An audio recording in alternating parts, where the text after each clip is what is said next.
Hello friends, hello everyone, welcome back to my channel. ये video बनाना बहुत ज़्यादा इम्पॉर्टेंट है, इसलिए बना रही हूँ। और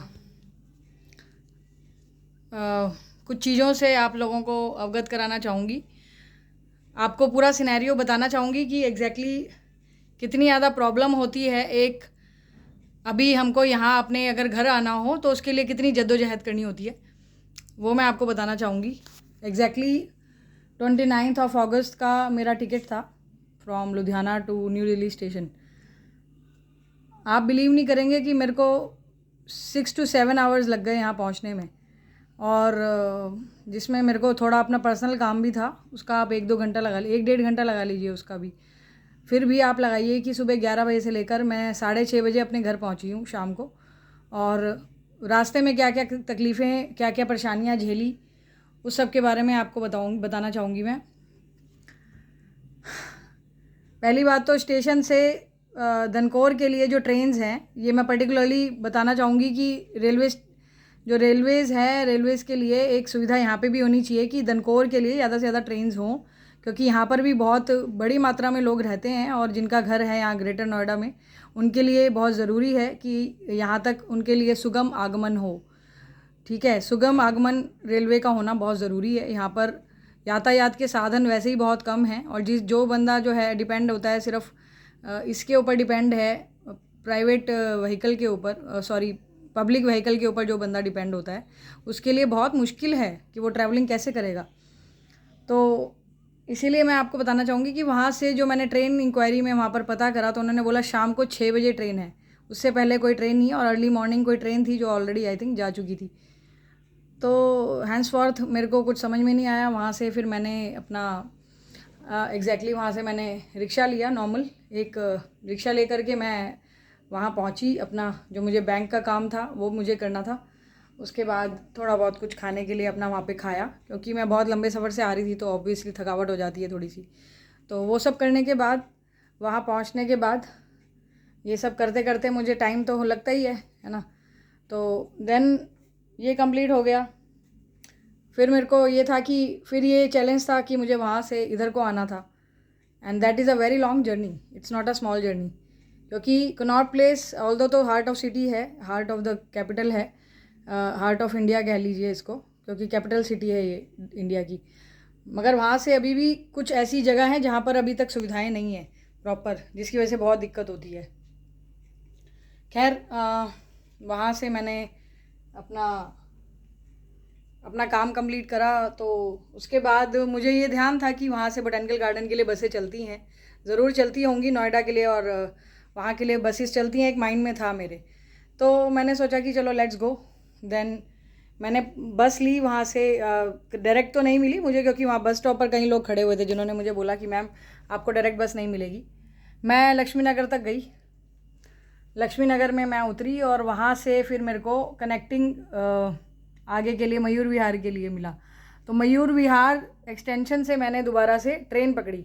आप ये लगाइए कि एक बंदा जो है ऑलरेडी सुबह 5 बजे का उठी हुई, लुधियाना में 5 बजे उठी थी सुबह मॉर्निंग में, और अपनी जो है मॉर्निंग 7 बजे की अपनी शताब्दी पकड़ने के लिए मॉर्निंग 5 बजे उठी। उसके बाद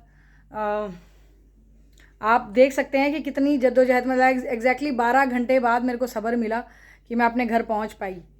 हाँ ठीक है, वहाँ से मैंने बस ली मयूर विहार एक्सटेंशन से फिर मेरे को मिसगाइड किया गया। मेरे को वहाँ पर मेट्रो रेल कर्मचारियों ने मिसगाइड किया। उन्होंने मेरे को ये बोला कि आप जो है यहाँ से सेक्टर 52 चले जाइए। सेक्टर 52 की जगह वो मेरे को बोटैनिकल गार्डन भी बोल सकते थे। बोटैनिकल गार्डन से ऑप्शंस बहुत हैं। और सेक्टर जो उन्होंने बताया था सेक्टर 51 से, तो ऑल दो बोटैनिकल गार्डन से भी 51 जाना पड़ता है और 52 से भी 51 ही जाना पड़ता है। बट 52 से 51 का जो रास्ता है वो बहुत ज़्यादा, मतलब कि डिस्टेंस है उसका ज़्यादा।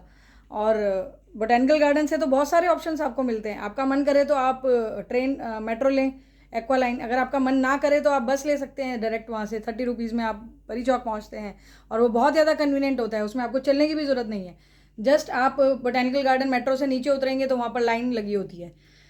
तो खैर जैसे तैसे मैंने वहाँ पर मयूर विहार से मैं 52 आई।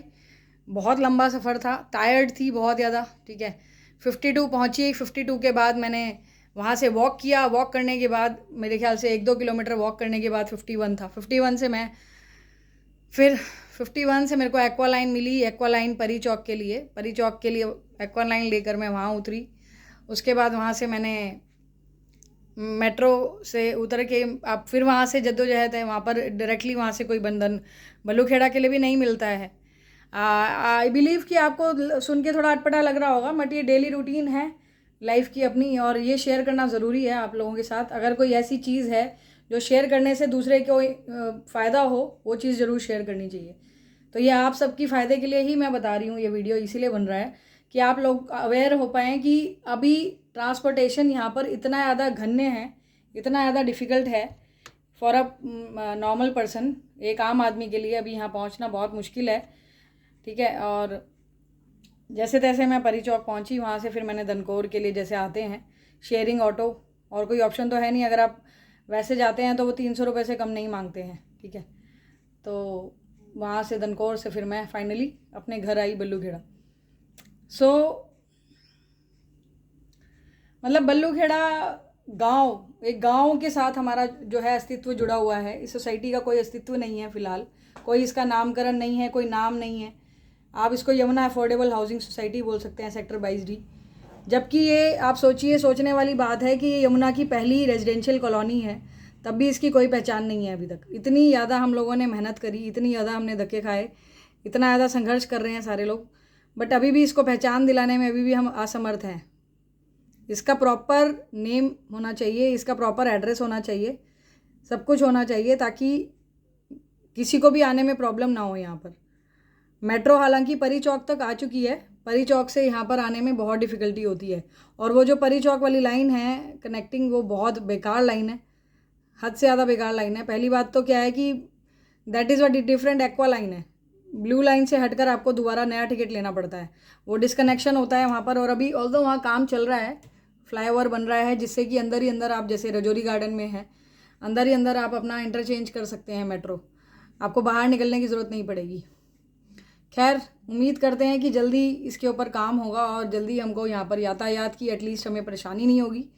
जो इतने घंटे मेरे ख़राब हुए वहाँ से नई दिल्ली से यहाँ पहुँचने में, वो आने वाले कुछ महीनों में या कुछ दिनों में या कुछ, मैं नहीं कहती बहुत सारे साल लगेंगे, इसको जल्दी से जल्दी इसका काम होना चाहिए ताकि यहाँ पे ज़्यादा से ज़्यादा बसावट हो सके, लोग यहाँ पर आएँ और जो अलॉटीज़ हैं वो खुद भी यहाँ पर रहें, और जो रेंट पे देना चाहते हैं, जो रेंट पे लेना चाहते हैं, जो रेंट के लिए यहाँ पर देख रहे हैं, उनके लिए भी मैं आपको ये भी बताना चाहूँगी कि यहाँ पर स्टूडेंट्स भी आते हैं।